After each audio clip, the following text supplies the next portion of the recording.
Sunrise safari. Sorry about all the gremlins today, but it's just one of those things. Hopefully all the animals will say sorry and show themselves. My name is Taylor McCurdy, and on camera with me today is Archie, and we've never driven together before, so that's quite exciting to get to know him. Remember, this is live, this is interactive, this is happening right now in the middle of the Mara Triangle. So send us your questions.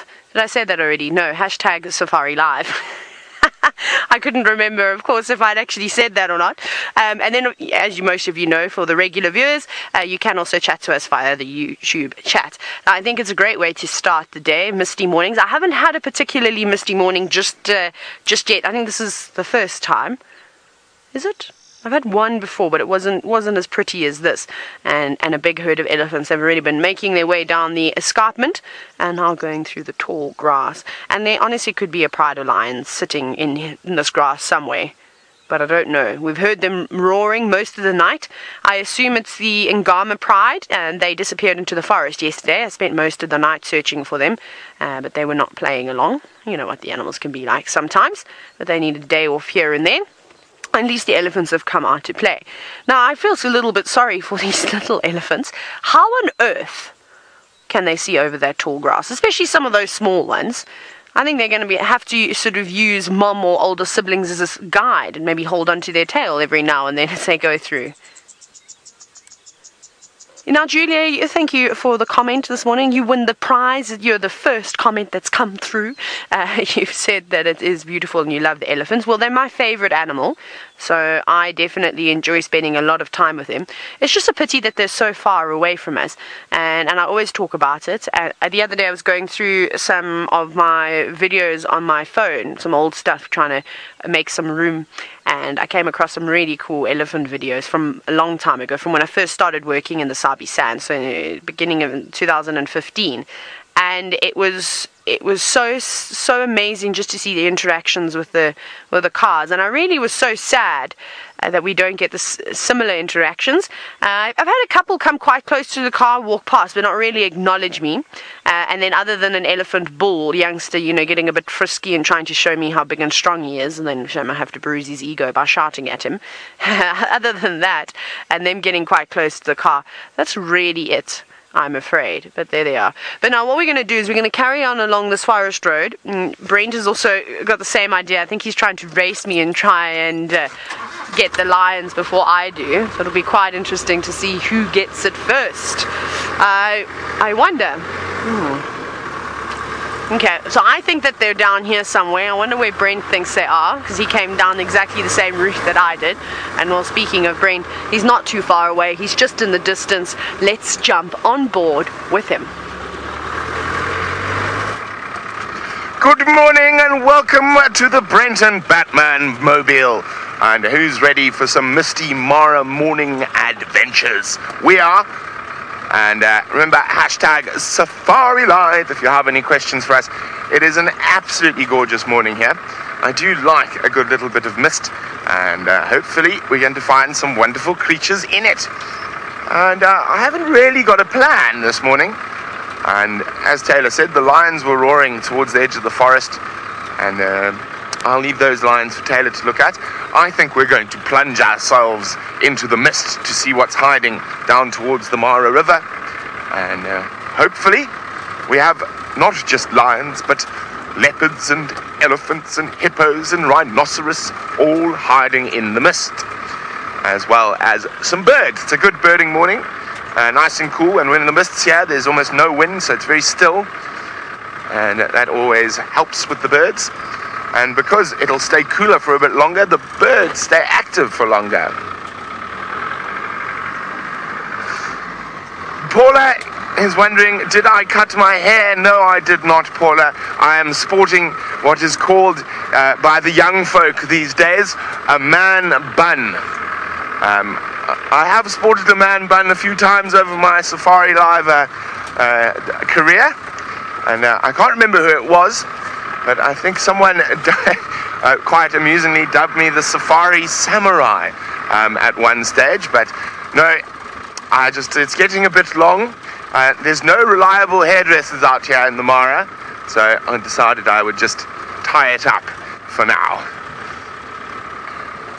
Of course, one does not realize that there's benefits to having long hair when you're out in the African bush. Well, not at Djuma at the moment because it's hideously hot, but here in the Mara, it keeps you warm. It also protects your neck from the sun. But yes, no, I have not cut my hair. I am just sporting the man bun.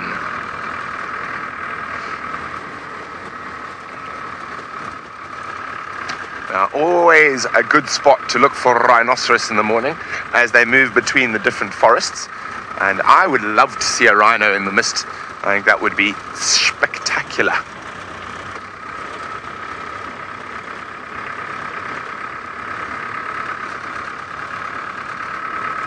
Now, of course, we've been doing a few private rehearsals, so you have been missing your Safari Live fix, but that's why you've got us this morning. And hopefully we're going to be able to take you on a wonderful adventure. Not hopefully, we will. That's the thing about being out in the bush. You don't know what you're going to see, and every single day is different. What? Oh! There's a bird we don't see too often in the Mara.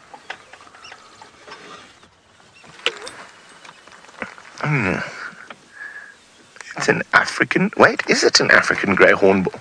You could hear the piping call, but it's not. Oh, can we get a bit closer, Craig?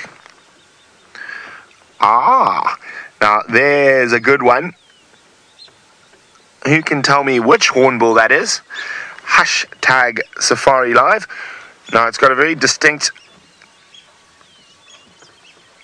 piping call. That beep, beep, beep, beep. Oh, naughty hornbill, naughty. But you should have got a good enough view to identify that hornbill. I'm going to keep you in suspense, of course, till we have some guests. Guesses. We hear them calling in the Mara quite often. We don't see them nearly as often as we hear them. And we tend to have them a bit more up around our camp and in the forested areas. So very nice to catch. Oh, we've got our first guess in from Manushk. And Manushk is it maybe a crowned hornbill? It definitely does look to be the crowned hornbill. So well done to Manushk. That was quick, Manushk. You're obviously a birder. Now, as I said, always a good spot for rhinoceri in the morning. As I said, Taylor's just behind me on the edge of the forest, and I said in the morning they like to move from that forest through to this forest, but it sounds like Taylor has got some leavings of a black rhino. I do indeed. Now I'm going to be a bit naughty. I'm going to unplug myself very quickly. Let me just get untangled here. I'm going to get out the car, but don't tell anyone. I cannot bear to sit in this vehicle any longer. Oh goodness, now the mic cable, got to adjust everything. Okay, so seeing as though Brent is looking for a black rhino this morning, something that we don't actually see a lot of is signs of the black rhino. I think I've seen more middens and more scrapings from a black rhino in the Sabi sand than I have here. I suppose with the grass being quite tall, it does hide it, but also there aren't many black rhino around. So perhaps that's why the middens aren't as obvious. Well, there's no white rhino here either. And we know that both species of rhino will use the same dung midden. But what's happened over here is that a black rhino, like Brent said, has probably coming out the forest and has walked here. Now, both male and female are territorial, so they mark and defend territories, which means that they'll both scrape. So there's some defecation that's gone over here, and then you can see two streaks that you're going through. And basically what that rhinoceros has done is that it's defecated and then scraped like that. And it's important that they do this for many different reasons. They also are urinating at the same time, or sometimes they either defecate or urinate or do both. And that scent from the dung, from the urine, will get into the little grooves underneath a rhinoceros' feet. And as they carry on walking, essentially, they're still marking their territories as they go along. But one really cool thing about rhinos, and black rhinos in particular, and we know that they're browsers. I need to just find a stick. This is very fresh. And because of the way that their well, their teeth are angled. They're angled at a 45-degree angle. To me, it's amazing. You can go through and you can pick up any stick. I just want to find one that's quite obvious, and it'll be cut off at a 45-degree angle. There we go. That'll be a goodie. That's not a great one. I have to now dig. See, this is, don't you wish you could start your morning like me, putting with your hands in rhino dung? I'm just trying to find a really good example. But this rhino, whether it's a male or a female, has scraped it. There we go, that'll be fine. Has scraped it so fine. Oh, wait, hang on, we've even got ants. Archie, can you see these ants? Or is it too close? You can. I'll show you the stick in a minute. Now, I don't know if you're going to be able to hear this. Have a little listen. If you can turn the ambience up. Let's do that. Oh, I know you're probably going, Taylor, why are you blowing at the ants? And I'm pretty sure these are like Matabele ants. They look very similar. They're not quite as robust as the Matabeles are, so I'm still uncertain. But they hiss as a defense. But they're not doing it very well. I think we've missed the raiding party. They actually have already gone through here. Probably going to look for some harvested termites. Right, let me show you this. Now my hands are full of rhino dung. How great is that? But you can see very, very, very clearly that is... Let me just remove that. Look at that. Perfect angle, and you can go and you can check every single stick in there and it will be cut off at a 45-degree angle. So if you're uncertain if it's white or black rhino dung, that's probably the easiest way, is to get your hands dirty. Don't worry, they're only eating grass and leaves, so you don't have to worry about many diseases, but I will probably wash my hands. It's a pity we don't have any devil's thorn, otherwise I could have washed my hands with that.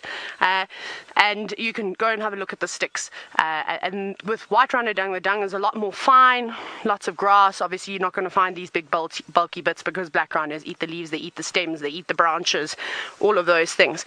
So now my mom is going to kill me because I'm wiping my hands on my pants. Ha ha ha. Let me get in. Oh no, you know what else I did see? No. No, why can't I pick it up? I keep picking up pieces of grass. I have a quiz for all of you. Who can tell me what this is? It's a beautiful little plant. I have a rhyme about them. And let's see who can remember what this is and what my rhyme, how to remember various, I'm not even going to say various plants out in the bush. Hashtag Safari Live. Let's see who gets it first. Okay, I'm going to get it on. That can go, we don't need that. Now I have to get plugged in again. This is the only thing. There's so many cables. And I'm forever breaking things because I forget, and then I just get out the car and then I rip the earpiece, or the mic gets twisted and tangled. Okay, let's carry on. Now, Dynamo, you're wondering as to how many rhinos are within the reserve. I never really talk about rhino numbers, to be honest. It doesn't really matter. There are rhino here. There aren't very many of them. If there are 50 rhinos, I would think that would be a lot. But it is so dense around here, I think it's quite difficult to keep track. And remember, these animals can move from country to country. Remember, Tanzania is not too far away from here. So it's very difficult to give an accurate amount. When I went up in the hot air balloon, I saw lots of black rhino, funny enough, in the forests along the rivers where we can't even get into. It's impenetrable, there's no roads, and I don't think they'll ever put roads there. And I saw females with very, very young calves. So, I feel as though even though there are people out here constantly monitoring the rhinos, how do they know that there's a rhinoceros in there? Have those rhinos been counted before? I couldn't see from the balloon if they've had their ears notched or anything like that, which is one of the ways that they do sort of ID rhinos and keep tabs of them. They'll notch them and then they'll take a blood sample as well. But it's hard to tell. The ones that we do see a little bit closer towards Chitwa airstrip, around that sort of area, there's lovely forests that the rhinos love, but any of these forests will be just filled with rhinos. We've seen that all those rhinos have had their ears notched, but those ones I wasn't too sure of. So yeah, so there's a lot. The bulk of the population of rhinos is actually in southern Africa. and South Africa particularly. There are lots and lots of rhinos, lots of white rhinos within the Sabi sand in the greater Kruger area. There's no shortage of them down there. And then of course a lot of these private game reserves around South Africa have introduced rhinos and breed them to try and get the populations up as well. I wonder where that rhino's gone, because that dung wasn't particularly cold either. I know that sounds ridiculous, but obviously when it comes out, dung comes out, it's quite on the warm side. Couldn't see any steam coming off of it though. So maybe an hour ago, I think that rhino was there, so we could catch up to him or her. Okay, Megs, you said you've got some answers to my quiz. I'm ready. I'm gonna try. Snorty or naughty? Snorty maiden, you said you think it's a thistle. Nah. Oh, snorky. Snorky maiden. So you said thistle. No. That plant that I've tried to pick up 300 times was not a thistle. Ooh, I wonder if Judy H is watching this morning. I think Judy will get it first time round. Yes. Ah, there we go. Funny enough, I just mentioned her name and you have given an answer. You said it is a sedge. It is a sedge. Megs, did anybody... Oh, here we go. Catherine, you've said... Ah. Catherine, well done. You almost got my riddle. So my riddle to remember sedges, grasses and rushes is, but I like your version better. So it's sedges have edges, rushes are round, and then your version was something has nodes all the way down. It's grasses have nodes all the way down. And I'm not sure what sedge it is. We see a lot of the white button sedge. It looks very much like the same species of sedge that we get in South Africa, but I can imagine that there's so many different types. But sedges are very, very important, and I wonder if the locals actually use sedge to try and purify water, like I know the Bushmen did. They would store water in ostrich eggs. They'd fill it with sedges, that plant that I showed you. It's got antibacterial properties to it, and they would store that underground or in a cool place, which I think is quite cool, but I don't know if they did anything like that here. We'll have to have a chat with Archie while I'm off air. And we're going to keep searching for the lions. I actually have to keep my eyes open now. Hopefully we'll get them. Let's go back across to the safari samurai. Thank you, Madam McCurdy. We've got some elephants displaying quite interesting behavior here at the moment. One of them smelt something it didn't like, and they almost immediately corralled around each other. Now, I wonder if there's a big cat lying in the grass somewhere that's upset them so. There's quite a lot of trumpeting and rumbling earlier. Now, of course, it might not be... Well, they might be in a heightened sort of sense of awareness, not only because there's possibly a big cat around, but that's because there's a big bull around as well. And when there's a big bull hanging around the herds, they tend to be a little bit more frantic. And you can see him there, but resting his bottom against a shepherd's tree. And you can see how much bigger he is than the other ellies.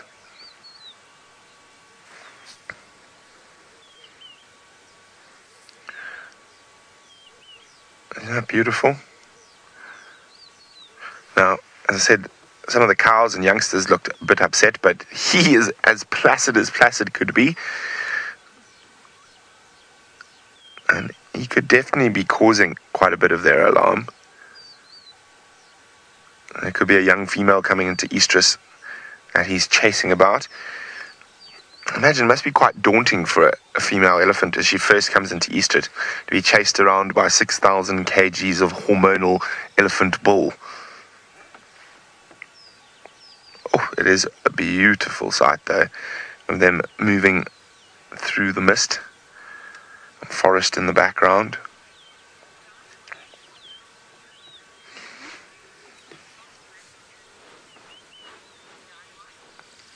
Hello, Dynamite. Dynamite would like to know, what is sort of a typical sized group of elephants? Dynamite, it depends. On average, I'd probably say it's 5 to 8 individuals.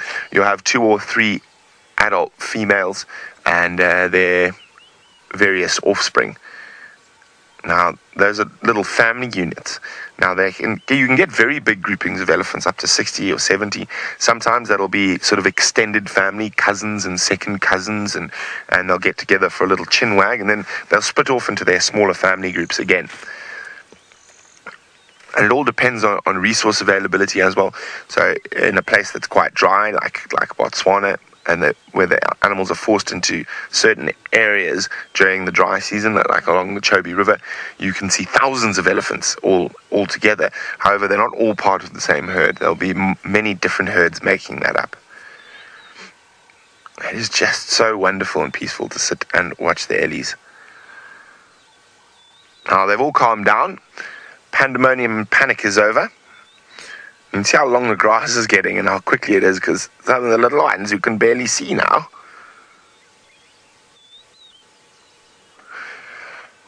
There we go. I love it when they lift their trunks to smell. Testing the air. Now, they can definitely hear me, so they could be trying to smell me. But the wind is probably not blowing our scent towards them at the moment.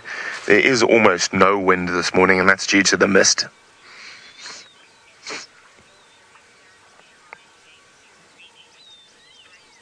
Brent is wondering, do elephants in this area stand on their hind legs to reach things? Not commonly, because most of what they eat is grass. The areas where you've got big anna trees, like Mana Pools and Lower Zambezi, is very famous for the elephants standing on their hind legs. I have seen an elephant bull stand on his hind legs to reach balanites seeds here in the Mara, but only once. So yes, they can, but it is a less common behavior here.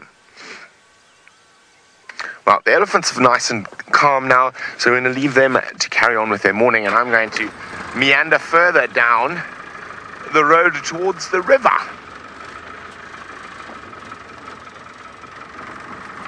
Well, it seems like Madam McCurdy is looking at all the remains or leftovers from the animals this morning, so let's go see what she's got next.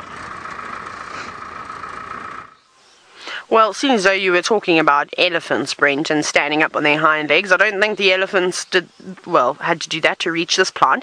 But for those of you that remember one very quiet morning where I decided that we're going to do trees. I spoke quite a bit about this particular tree. It's patternwood, or what was the Latin name? Elstonia boonii, and it's quite common. They remind me of the matumi trees in South Africa, and you can see them all growing around here along the river. And who remembers that I basically broke some of the leaves off, I broke some of the branches, and we found out that there is a milky latex, which is the way that I ended up IDing it correctly. And typically, a milky latex means that the plant is toxic, and in this case of the patternwood, it is indeed. But how interesting that the elephants are able to nibble on it, and you can see that there's been some caterpillars too, feasting upon the leaves. So it just goes to show, even though we as humans might not be able to ingest this plant, or if we get it in our eyes, it can cause blindness, it does not have the same effect on some of the animals. Their digestive systems are completely different to ours, and they're able to handle some of these severe toxins. In the case of an elephant, though, they've got a very poor digestive system. It doesn't look like they ate too much of it. Perhaps there was one elephant that was feeding along here and perhaps had maybe a stomach ailment and decided that it needed to nibble on it. Maybe it's got some medicinal properties that help an elephant out when they're feeling on the down, well, a little bit down. But I think that was quite cool to see.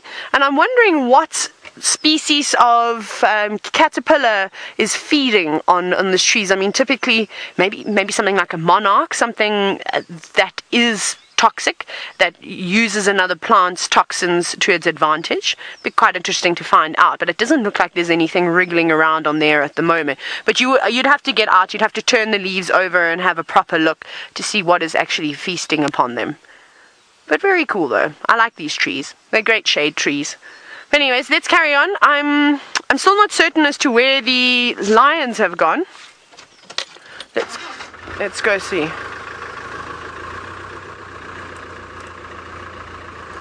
Sorry, Megs, can you please go again with that? Sorry, my comms just broke up. No, I'm... Ah, there we go. Sorry. I don't have luck with my earpiece. ever. Now, a great question from Mafuta. You're wondering if there's any army worm invasions. I presume you're talking about the ones that come down on the silk thread. I've seen a few, but I haven't seen any, like, an invasion of them. So from my experience, but I've also haven't been here for very long, so I've still got a lot to learn about the Mara. I have not seen that at all. But I also don't go walking around in the forest, and I think because it's so open where we're driving around, we just don't see these types of things. So I think probably happening in the trees, and when I have sat under a tree in camp, I've seen a couple of them coming down, but nothing too hectic. But maybe one day, if we're allowed to go walking in the forests, we'll see something like that. So we've been hearing the lions roar, and I had their tracks yesterday morning. Obviously we've been staying out, we've had rehearsals, and for Big Cat Week that's coming up on the 14th of December, remember that. So I tracked them. I saw their footprints actually going into the forest where we were at the bridge, and we can't go into the forest as we've been discussing. So hopefully they've come out, but their roars did sound like they were still coming from this area. So we'll give it a bash over here for the Angama Pride, and then if we don't have any luck, I think further down on the escarpment, Jamie had the small sausage tree pride. Okay, so I'm going to check in all these little spots here. Maybe they've found a buffalo or a hippo that they've taken down and just hiding away. It did sound like there was a male with them too, which could be quite exciting. Brent's on a bit of a bumble. Perhaps he's going to do some birding with you. Ah, yes, we're heading into the white, so into the misty areas. So I'm driving probably a little bit slower than I would if the sun was out in full, because I'm going to have to search a little bit harder for things, and also with this long grass, it also makes spotting stuff that little bit more difficult. But it is a good challenge, and I love a challenge. And we're heading down to sort of a very swampy area now, called Majia Punda, which basically means water of the zebra, where the zebra herds like to go drink at the Mara River. But at the moment, it's been a great spot for widow birds. They're very, very pretty bird. All the males are in their breeding plumage at the moment. So it is a lovely sight to see them fluttering about with their long tails and bright colors, fighting over the drab little ladies who have actually all the say in what goes on.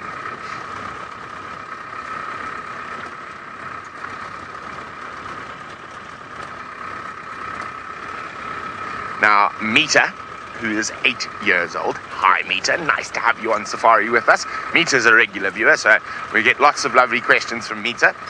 Mita would like to know, is there an animal in the Mara that I haven't seen that I would really like to see? There is, Mita. It is called a striped hyena. Now, it is another hyena species. It lives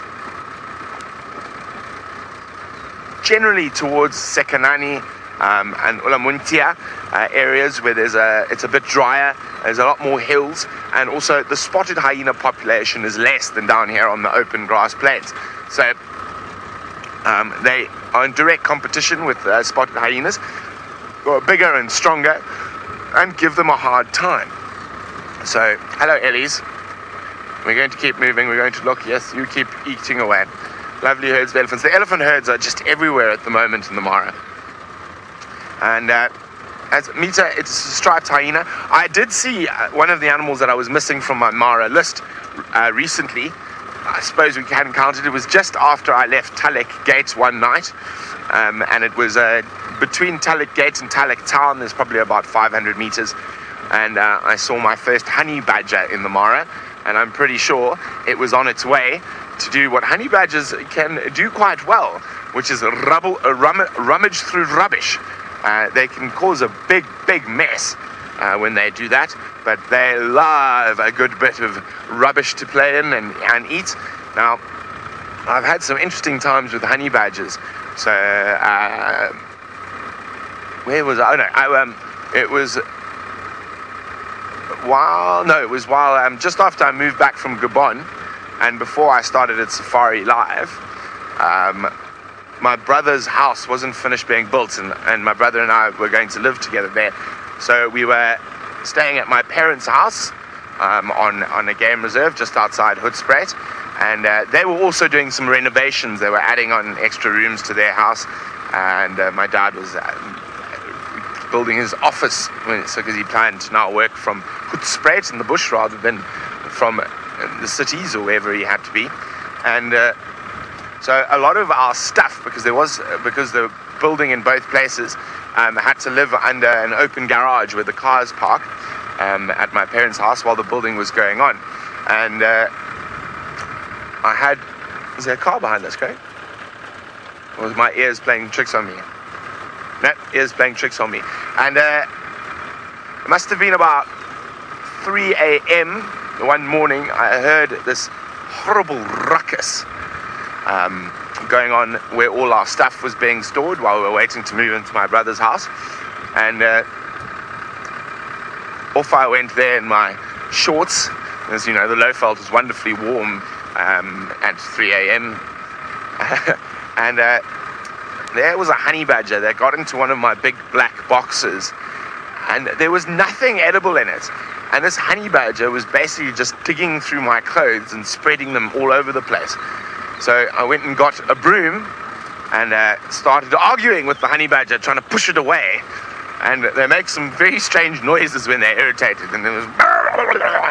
And my dad obviously woke up to the commotion, walked outside, had a look at me, laughed, and went back to bed while I carried on battling with a honey badger for my personal belongings. And after about 10 minutes, the honey badger sort of chopped off, feeling very proud of himself. And I had to go and spend about half an hour trying to pick up everything that had been spread over about a 50-meter area through the bush around the house. And then even still the next morning, I still was finding socks and shoes all over the blooming place. But honey badgers can be quite a nuisance when they become very used to people and houses and things like that. But it sounds like Taylor has got a lovely pachyderm heading in her general direction. Sorry everybody, I'm moving, I'm just changing the position, sorry Archie. The reason why, I just want to show you. Now, I don't know what these elephants are going to do. We've been watching them now come past us from a distance, and she hasn't shown any agitation signs. Hello girl. You can see how she's just paused for a minute. I think she's just sussing out the situation. It's not a big herd of elephants, it's basically just her and her offspring. So 3 generations of calves there from what I can see. And the youngster is quite young still as well. You can see she's still got some milk in her mammary glands. Yeah, you're pretending. Let's see, you're gonna eat it? Okay. Sometimes what elephants do, and elephant bulls are particularly good at it, is they sort of have this displacement behavior where they make you think that they're happy with you and they pretend to feed. They don't really put any food in their mouth, and then they get closer and closer to the car. So I'm off the road. She was walking down the road. She has moved across to the other side. Let's see how comfortable she is with us. Hello, big girl. Now, for those of you that don't know me, I think it's very important to talk to elephants. Hello, girl. I'm just going to sit up. You're a beautiful girl, aren't you? And they've had lots of mud baths. You can see they're completely covered. She's very relaxed. She hasn't shown any agitation signs. She's using her trunk quite a bit. She is smelling us. And you can see that little one's slightly nervous. It's okay. Don't worry. We're not big and scary, little elephant. I don't think this little one has had too many close encounters with the vehicles. The older ones don't seem to be as bothered. They seem to be a little bit more relaxed. Just taking a slightly wide berth, though. And you can do this. I mean, it's not ideal to drive straight up to an elephant and park in front of it and block its way. Please don't do that if you ever take yourself on a safari. Give them a bit of room. I mean, we are in the Mara, so they've got huge spaces to walk. It's not like we're blocking them in. But they'd said to me that they wanted to walk down the road, and I really wanted to see what their reaction was to the vehicles after our conversation, of course, about them not really interacting with the cars. And you can see completely ignored us. And you see that little one doesn't really know what's going on, a little bit unsure as to what we are, but we'll let them carry on because that was quite nice. I don't want to disturb them any more than we need to, because we are on the search for lions, but I thought that was quite nice. That was a nice interaction.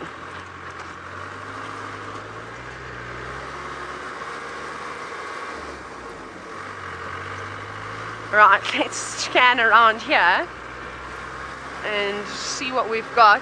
The only thing is, if we don't find the Angama pride around here, it's probably because they're in the forest, or they could be on the other side as well.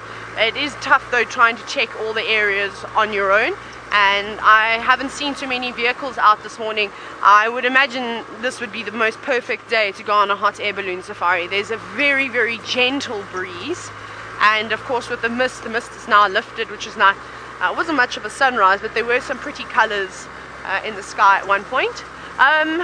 So it seems like it's just us. The triangle's pretty quiet at the moment, which makes it tough in terms of finding animals, seeing as though it's such a large area. They're here somewhere though. Oh, you know what I have been seeing, and I'm hoping we're going to see some more now as we drive, but watch Murphy's Law, we won't see one yellow-throated longclaw, is they're all collecting nesting material.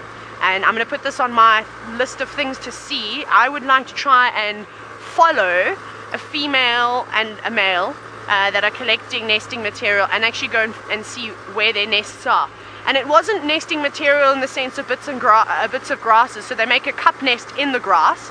It almost looked like it was, they looked like they were collecting bits of dung and fluff and all other things to actually line the inside of the nest. So those big nests, well, the hard work has already been done. They now just seem to be sort of making it a little bit more cozy. Well, cozy for, I suppose, the female, and cozy for the chicks that are to come as well. And we'll see if we can find some here. They're everywhere. You'll see lots and lots of them in these grassy spots.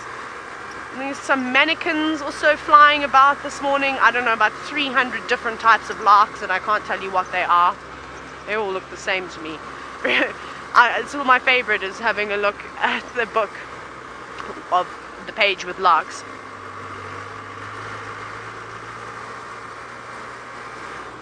I'm so sorry, Megs. I don't know what's wrong. I really am not having luck with earpieces and things, but I keep losing you there. Can I have that question again?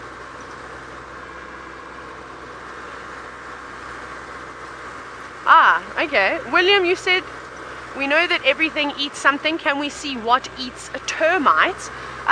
Yeah, well, if we find some birds, they'll eat termites. Those ants we saw earlier when I was out showing you about the Rhino midden. Perhaps maybe you missed it though. We did see some, I think they might be barely ants. They love harvested termites. But lots and lots of different things eat termites. I mean, I'd absolutely love to show you either an aardwolf or a aardvark, which are specialists and really love to eat termites, but that's probably not going to happen. They're elusive creatures. What is running on the ground here? Cokie Franklin. Watch, it's going to disappear. It's trying to get a gap. See, the grass is so long now. It's creeping over the tracks, which makes it particularly difficult. There we go. Very well camouflaged. Are you? No. Are you? You don't. Are you a Cokie Franklin, or are you a Shelley's? Or what is the other one? A red wing? No, it doesn't look like a red winged. Who have we got? Shall we get the book out?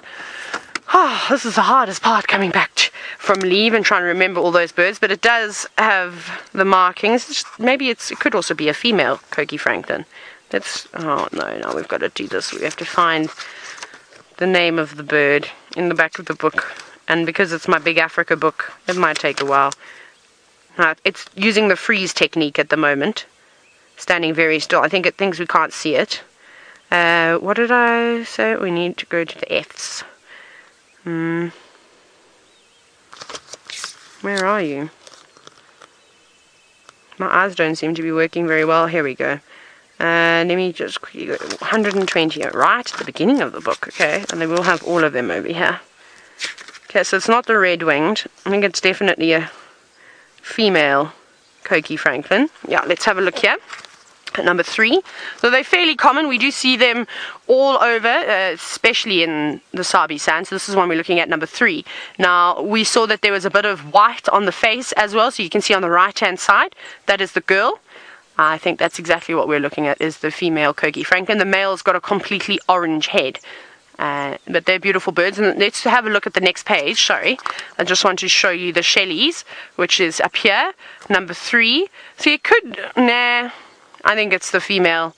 There doesn't seem to be much red on the breast. You can see a couple of those highlights coming through, which... Brent says we don't get Shelleys in the Mara. Let's have a look here. Look, It's the redwing. Okay, there's a small little speck. There's a couple of, we could get it here, but I mean, obviously I haven't seen, I'm just looking at the distribution. There's a couple of patches that you can see just over there. Where is the red-winged Franklin, number 2? Let's have a quick look over here. It's just next to the Shelleys.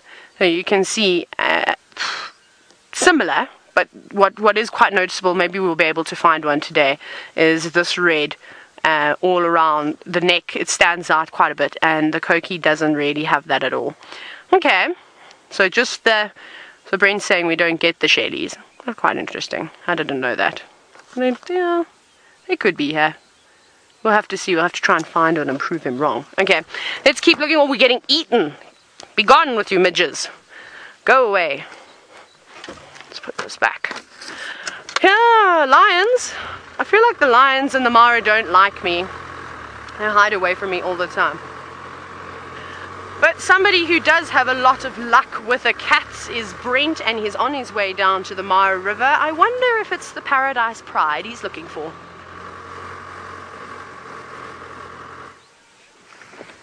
Hello, I'm looking for any pride.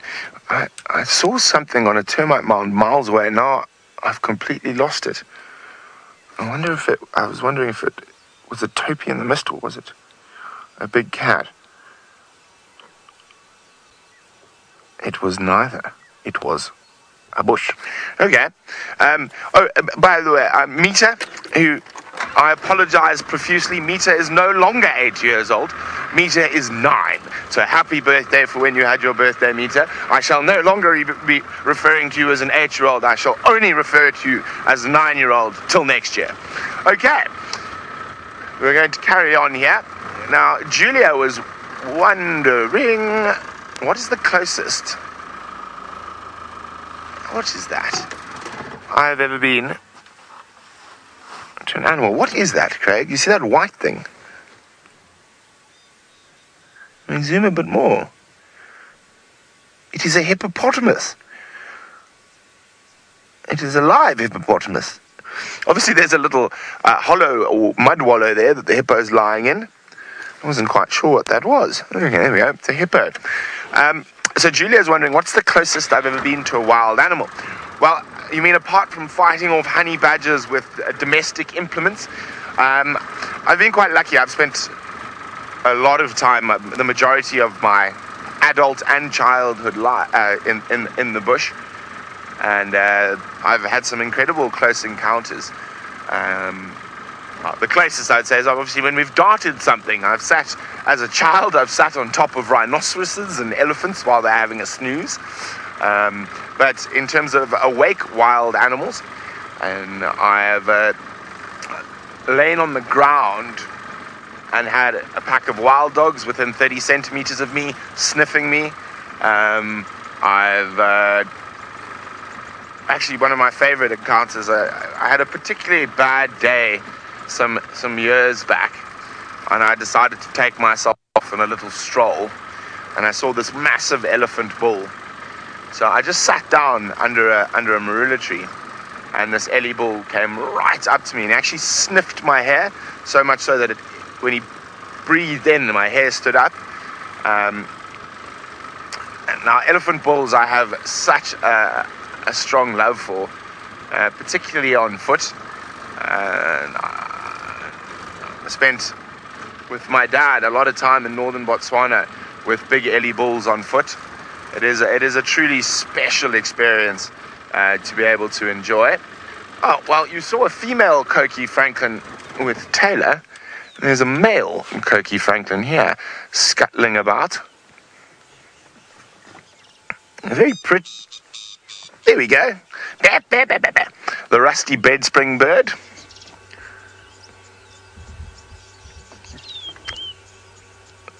Now, it's not the nicest call in the bush, but it's a very distinct one. He should do another little chirp shortly and move on to his next calling station. Or is he feeling embarrassed now? Now, he's calling, looking for ladies, and doesn't seem like he's got any. Let's just go forward. Oh, he's out. He's on his own mission. We don't even need to move.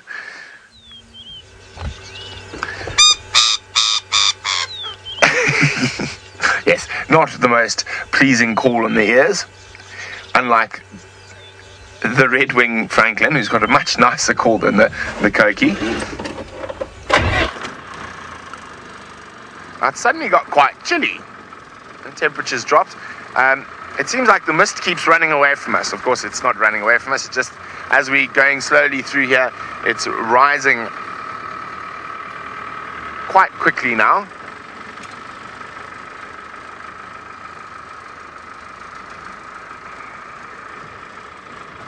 Now, another very pretty bird with not the nicest voice is, of course, the crowned crane. And we've got a pair of crowned cranes. Oh, before we get to the crowned cranes, it's a scaly spurfowl. So, a relative to the coqui franklin, but a much bigger bird. And so the difference between, as a general rule, the difference between spurfowls and franklin, if they have bare skin on their faces, it is a spurfowl. So like that. And they are generally bigger than the franklins. And that is a scaly spurfowl. Also a bird with not the nicest voice. Okay, let's just get to these cranes. The one thing that is so wonderful about the crowned cranes here in the Mara is they are so used to cars that you can get incredibly close to them and you can see the wonderful detail. Hello, cranes. Are you honking this morning or are you just feeding? Their coloration is spectacular. Oh, listen. It's almost like a purr coming from the one.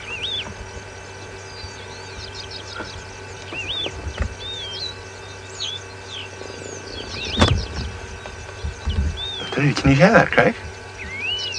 Oh, there we go, you can hear it.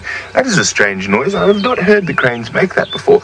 But of course, normally when you're looking at cranes, it's at a distance. So that is the one really wonderful thing about the Mara, is we're able to stay so close to them.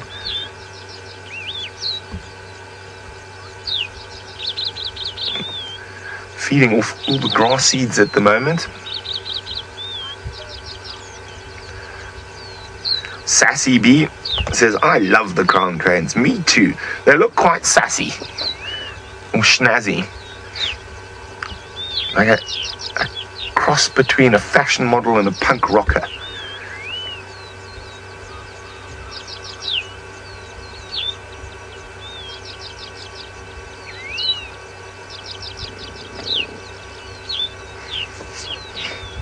Now, they are monogamous and are generally in pairs when they're nesting, but out of the breeding season they can sometimes get into groups of 40 or 50 and make an incredible racket when they're all honking together.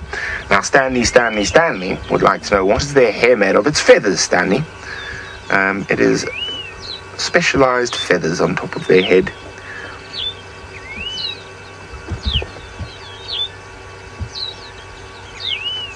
Beautiful. Now, they are omnivores, so they, at the moment, because of the rains and that, are feeding off grass seeds, but they will eat frogs, insects, and small mammals if they can catch them, such as very small mice. Brent is wondering, when do the cranes have their young? Well, we're in breeding season now, so coming towards the end. They'll nest in swamps and right out in the middle of the swamps. There's a car coming, let me just move away. Right out in the middle of the swamps. The biggest threat to crowned crane nests. Hi. How are you? Good, how are you? Fine. What have you left here? Nothing yet this morning, yeah. Cool. Good luck. Okay, so let's carry on. Sorry about that, just being polite this morning. I've forgotten what. Where do the crowned cranes nest? So they nest out in big swamps. They will build an elevated mound of vegetation on top of sort of a little mud patch or whatnot in the swamp. And the biggest threat to crowned crane babies and eggs is water monitors. And the adults will keep a very vigilant eye on those and try to keep the monitor lizards away. However, they do end up losing quite a lot of their eggs and babies to monitor lizards.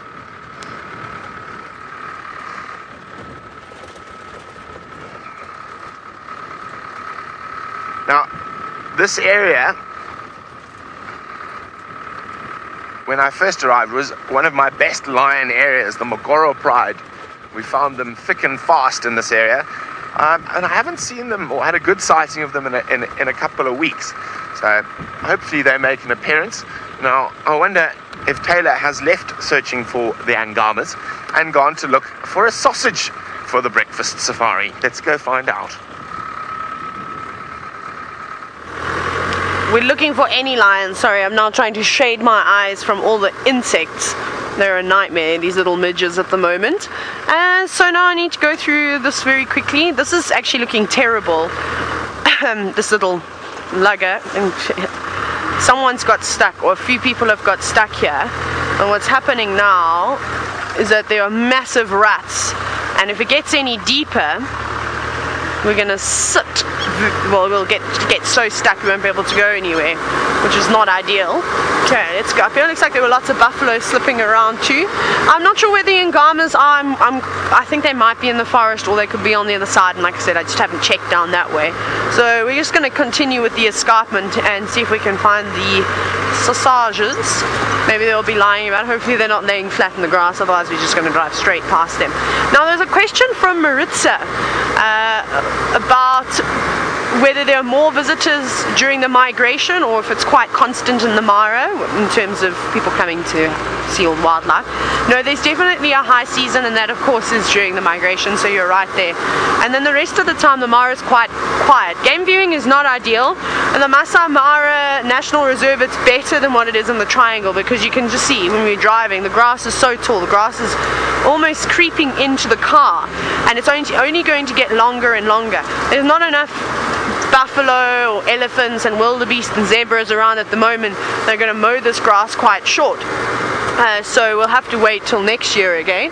But I'm just checking very carefully because they do like it around here, and there's a couple of favorite spots.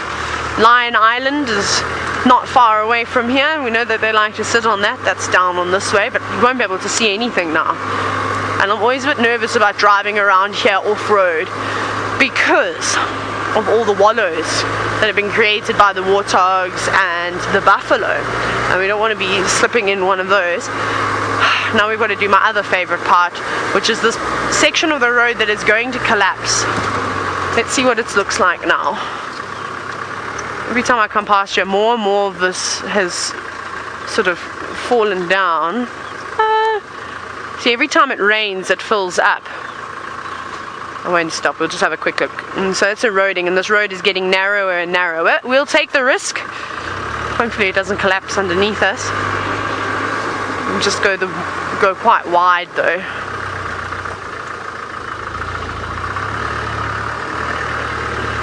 Just hug the edge of the bank. What else have we got here? Hyenas were moving around here. Now Dynamite Grey, I'm sorry everybody, I do apologize, I'm going to just keep scanning around because I want to find these cats for us. You're wondering how do we name the lion prides? Well, I'm uncertain as to how they name the prides of lions in the Mara. However, what we do in South Africa is typically the males are named from the area in which they've come from. So for instance in the Sabi sand and a lot of those areas, they were broken down and people owned these plots of land essentially, and those specific plots were given names like the Charleston farm, the Lisbon farm, and so on and so on. Dudley, you know, you name it, and then the males from wherever they've come from are given those names. For example, the Birmingham boys from an area in the Timbavati, that was the name of the plot. So that's how they get their names. And then the females, it's a tricky one. I mean, like the Nkuhumas are named the Nkuhumas because they were found under a brown ivory tree, and that's what Nkuhuma means. So it sort of depends. Like I said, in the Mara, I really don't know. I don't know how they name the big cats here. It's probably along similar lines, but because it's so massive and the animals aren't anywhere near studied like they are in the Great Kruger, the Sabi and the Timbavati, obviously there's a lot more eyes and a lot more people researching them. Sometimes one pride can have 3 or 4 names, or even with the cheetah, one person might call a specific cheetah a certain name and she's got 6 other names, and we're actually starting to realize this, which makes it exceptionally difficult, because how do you know who's right and who's wrong, in my opinion? But in the end, they're lions, and it doesn't really matter if we don't know their names too well. We can learn them along the way. Who's been walking here? And the old vervet monkey tracks. So I'm not really sure where Jamie left the Sausage Tree Pride. I'm just trying to think. She got home yesterday a little bit after me, so she must have been a bit further down on the escarpment. So we've got to check. They love this entire area. They actually got quite a big territory. Unless they're up and moving around, we're going to find ourselves in a bit of trouble. There's nothing up on the rocks. I thought maybe after the chilly evening we had last night they'll be up there trying to get some warmth, but that's not the case. Brent doesn't seem to be having too much luck on the cat side of things. It seems as though the birds is what he's enjoying this morning, so let's go and see where he's bumbling at now. Well, we're still just taking a slow drive along the river. Now, I heard the Mogoro Pride, who I haven't seen in a while, were around here yesterday. So I'm hoping that I spot one of them. Now, Proud Cat Mama is wondering, do I have a favorite bird call? And it's a great question, but I don't have one. I have many favorite bird calls. And let me just think of one that I can play. I do love the call of the Verreaux's eagle owl. I actually heard it this morning as I was on my way down the hill, and I don't know, it's just such a, for me, it's such a call of the bush, especially early mornings, misty mornings. They tend to call quite late, so it is a wonderful call. Let us find owls.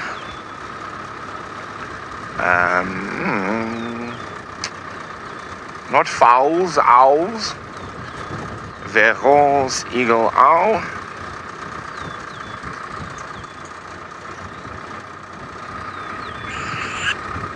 Oh, no dear. Okay, let's see if it plays.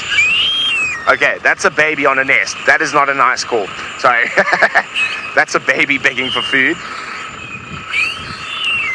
Meow. Let's wait to see if they... I've got another recording.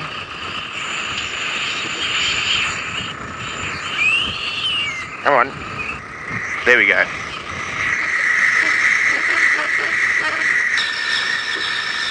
I think this is not the best recording.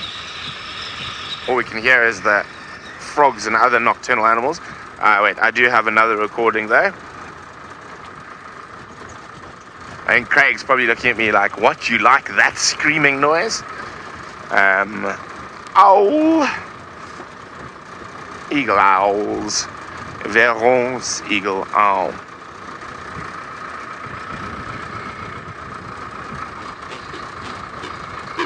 Let me stop the car. There we go. That's the call I like.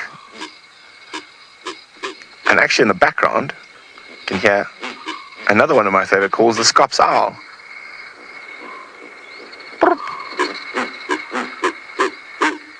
I don't know why I like that call so much, but as I said, I like so many calls, it's nearly impossible to choose one.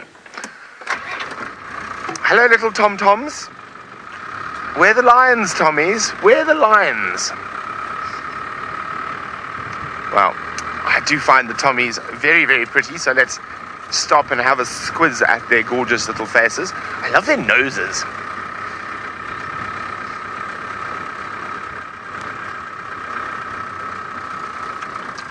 Hello, Tom-Tom.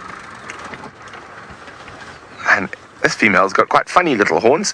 Of course, we chatted quite in depth about Thompson's gazelles and the females, how they are losing their horns. So their horns are pretty useless and they don't serve a purpose. So you'll find that the females' horns are often like wonky and bent and broken, and some females don't have horns at all.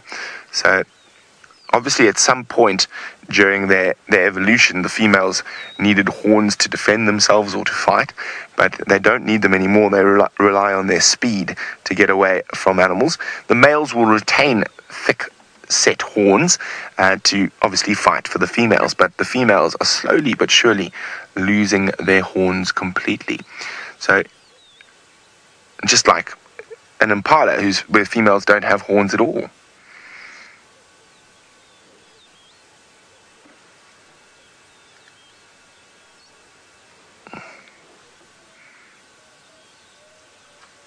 Just having a little listen.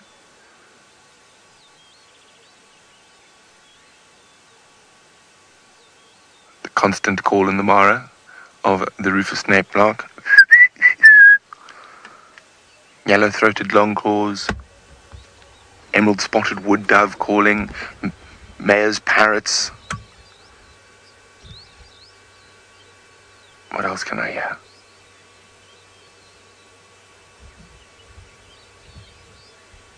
This is just so wonderful.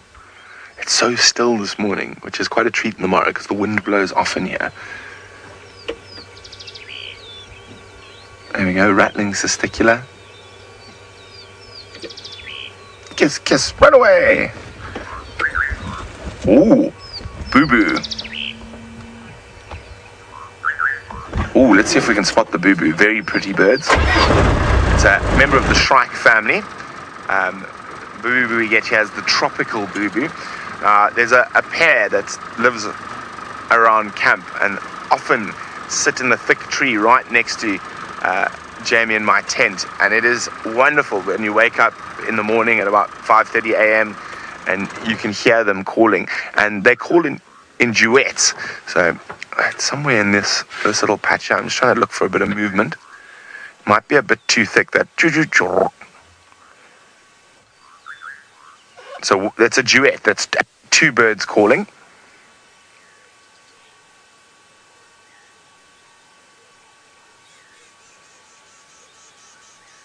Yes, rattling testicular, we hear you as well.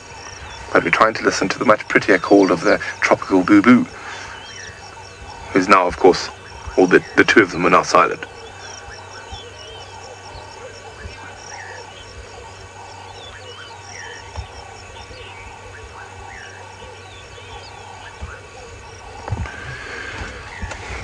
Now, Tony Two Shoes is wondering, after I said if there's a particular animal I'd like to see, is there a particular bird I'd still like to see? Lots, is the answer. Probably one of the ones, and so another big birder in this area is...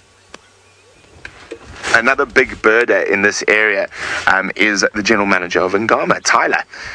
So we often have chats about birds. And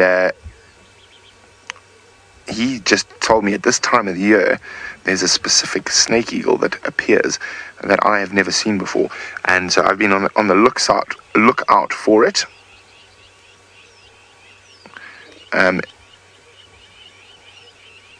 is it now?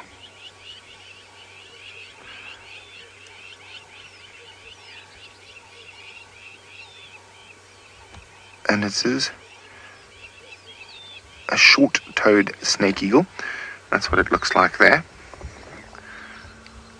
But I haven't seen it yet. I have been keeping a lookout on it. Now, if we look at its distribution, as you can see, it just pops up randomly all over the place.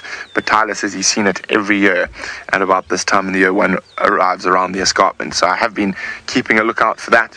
So hopefully, who knows, maybe on our way back, because I'm planning to loop back along the escarpment on my way home. So who knows, maybe today is the day that we see the short-toed snake eagle.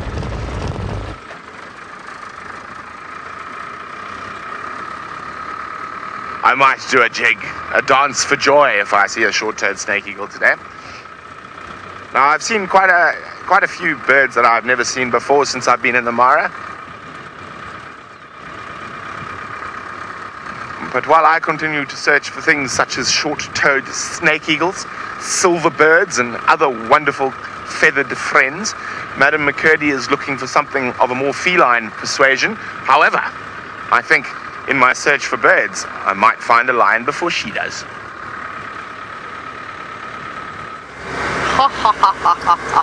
Ranger is so funny. You've got such a great sense of humor. Very, very cool though. Probably, you're right, Brent, actually, you will find a cat before me. I don't know how we're going to do it. The grass is so tall here. I actually find spotting cats at night a lot easier using the spotlight, because even when they are sitting down in the grass, if they poke their heads up, to respond to us, driving around, having a little look, poking their heads out, you can just get the reflection of their eyes. And that's how we've been doing it the last few days. We've been struggling during the day in the tall grass, but at night we find them pretty easily, which is quite cool. Pity I can't use my spotlight now.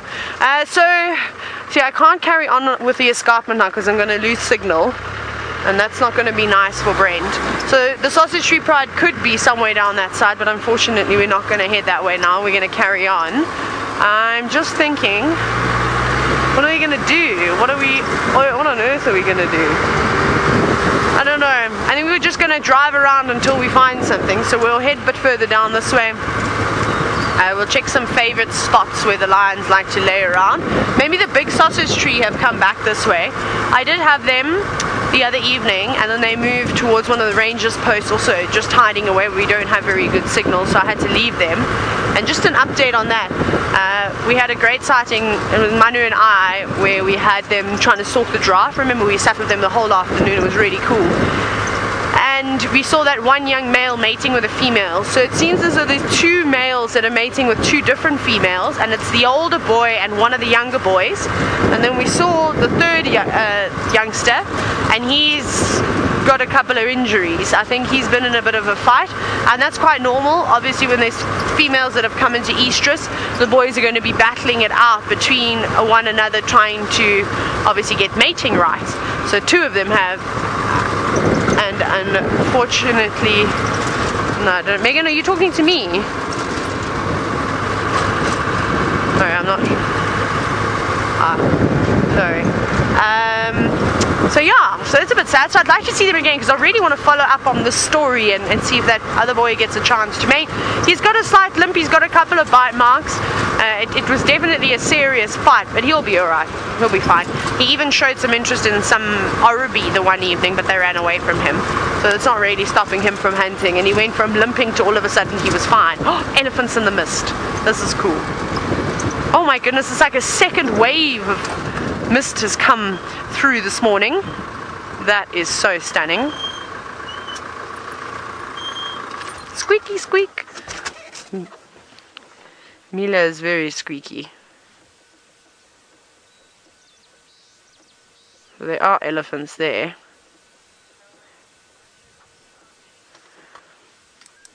There they are. Just one flapping its ears. There's actually so many elephants there, but you can't see them. There are, I couldn't even tell you, probably more further back in the mist as well. But this is going to be even trickier now. So not only do we have the long grass to try and, battle through, but now we've got the thick mist, which of course is not great, because one of the things in the Mara that is so important is your eyes and being able to spot animals at very far distances. I'm not going to be able to do that now because of this thick mist. Sure, it's coming in quickly too. I'm not going to be able to see the road in a minute. That's beautiful though, don't you think? That is incredible. Oh wow.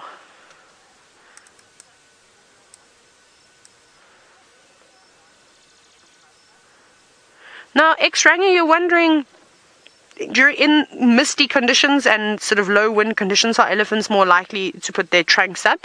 Possibly, to get different scents, most certainly. But with elephants, it's quite interesting. I mean, they're obviously using their trunks as they go all the time. They've got super sensitive sense of smell. But unless something catches their attention, or they're specifically maybe looking for an individual, you don't really see elephants with putting their trunks up, smelling around very often. So unless they hear something, maybe say a growl or a roar of a predator or something, and it's quite close by, you might see them listening, standing still, then putting their trunks up, trying to figure out where exactly it's coming from.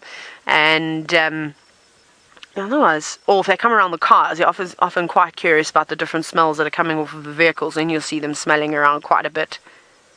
Sometimes they're quite subtle. They don't have to also put it up in high, sort of above their heads. They can keep it quite low. But look at them now; they're completely disappearing. This is how thick it's gone from mist to fog now. I mean, you can barely see them. Just see the slight sort of shadow of them moving around.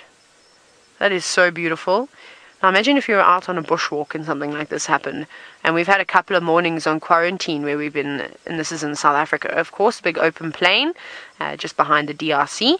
And you can't really move. You don't want to be doing a bushwalk in conditions like this. Very cool though. Okay, let's carry on. Let's drive into the mist now. They're quite far away, those elephants.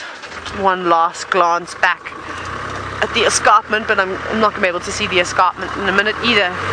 Oh no. Oh my goodness, how are we going to find the animals now? What is that? Okay, I'm going to start searching. I'm going to check around with my binoculars. Brent has beaten me to finding a cat. Well done, Brenty. I knew you did. You were going to do it, and I think you knew it too. But let's go and see who he's found. Yes, Madam McCurdy, I told you, because I wasn't looking for lions, that's why I found them. And it looks to be the Musketeers in this area.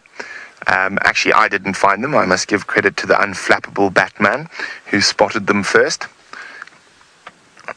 And there's a topi in the background. But we can see 3 at the moment. So there's the first one, and he's the one that's at the best view at the moment. But Craig will show you where the others are. Now, from where I'm sitting, I'm quite low. I can only see 2. But there we go. There's the third behind the grass. I mean, the second. The third is out in the open, but he's got his back to us. He's being very rude. I'm pretty sure one of them will be the famous Scar.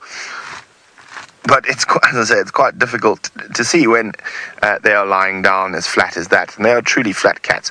And look at that, beautiful Ipomeas behind them, morning glory flowers. Now, for those of you who are wondering, this is 100% live, coming to you from the Masai Mara in Kenya. And we're with 3 members of the 4. There could be the 4th somewhere in the long grass. Probably the most famous coalition of males lions in the Mara at the moment, named the Musketeers. And of course, the most distinguishable and recognizable member of the Musketeers is Scarface, which we're not sure whether that is or isn't.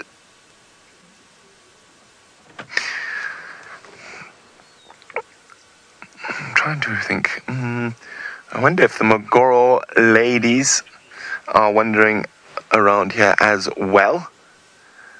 Now, so from where we are here, we can't really see whether it is Scarface or not, or the others are. I'm just going to try go a little bit further up the road where I might be able to gain a little bit more height. Remember, if you have any questions for me, hashtag Safari Live on whatever platform you're watching from. So definitely, I think the one that's furthest from us could be Scar. I'm just trying to see if we can get into a spot where we can see a bit better. We can just see him. I'm just judging by the color of the mane. There he is, in the rocks at the back. That one, I think, just judging how dark that mane is, that's probably Scarface there. As I said, the 4th male could be around, but if he's lying flat a little bit further away, unfortunately, it'd be very difficult to see. But there we go. Craig, what should we not look for next? Let's not look for a short-toed snake eagle.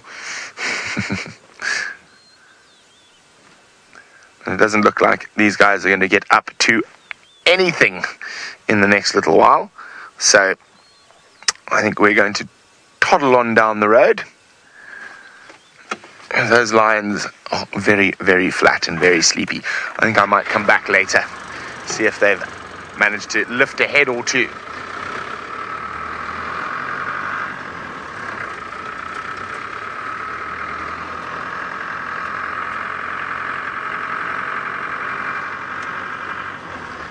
Well, Dynamite Grave is saying, why do male lions sleep so much if females do the most hunting? Well, let's see if we can actually see a little bit more from down here. We'll try one more time to see if it is the famous scarf face. No, we're not going to get a view from here. But maybe we'll see if there is the fourth is somewhere close by. Well, there's a big misconception that males don't do any hunting. Males do a lot of their own hunting because they are often by themselves away from the females. If they're close to the females, they will take a free meal from the ladies. But I'd say males and females probably sleep about the same if they don't have cubs. So cubs, of course, are full of nonsense and full of the joy of youth, so they tend to move around a little bit more and therefore cause the females to be awake a little bit more. But I wouldn't say that male lions sleep more. Male lions also cover a lot more distance. I can't see another lion, and we can't even see them from here. It's in the grass. Now, male lions will cover a lot more distance. They often will have multiple prides that fall within their territory. So the males can walk up to sort of 15, 20 kilometers in a night, calling and scent marking and keeping the edges of their territory protected from other males. So they cover more distance than the females. So these guys have probably had a really busy night of marching about and roaring and scent marking. So as daytime comes, it's time to snooze.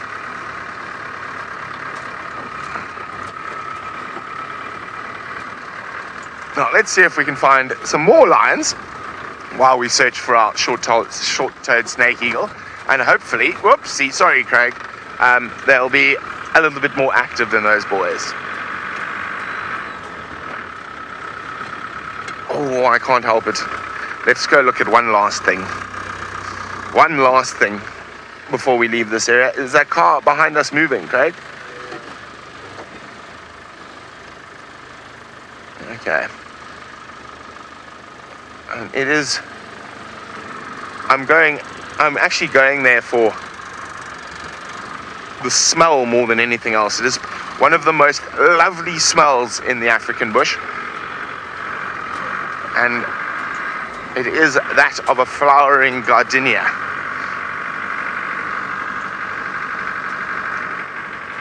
Now, the first time I saw a musketeer male was under this very gardenia.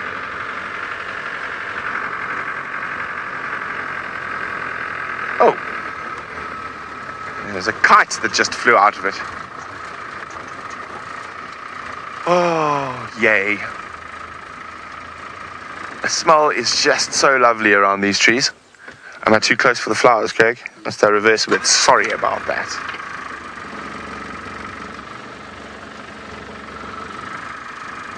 Here we go. Is that better? Oh, still more.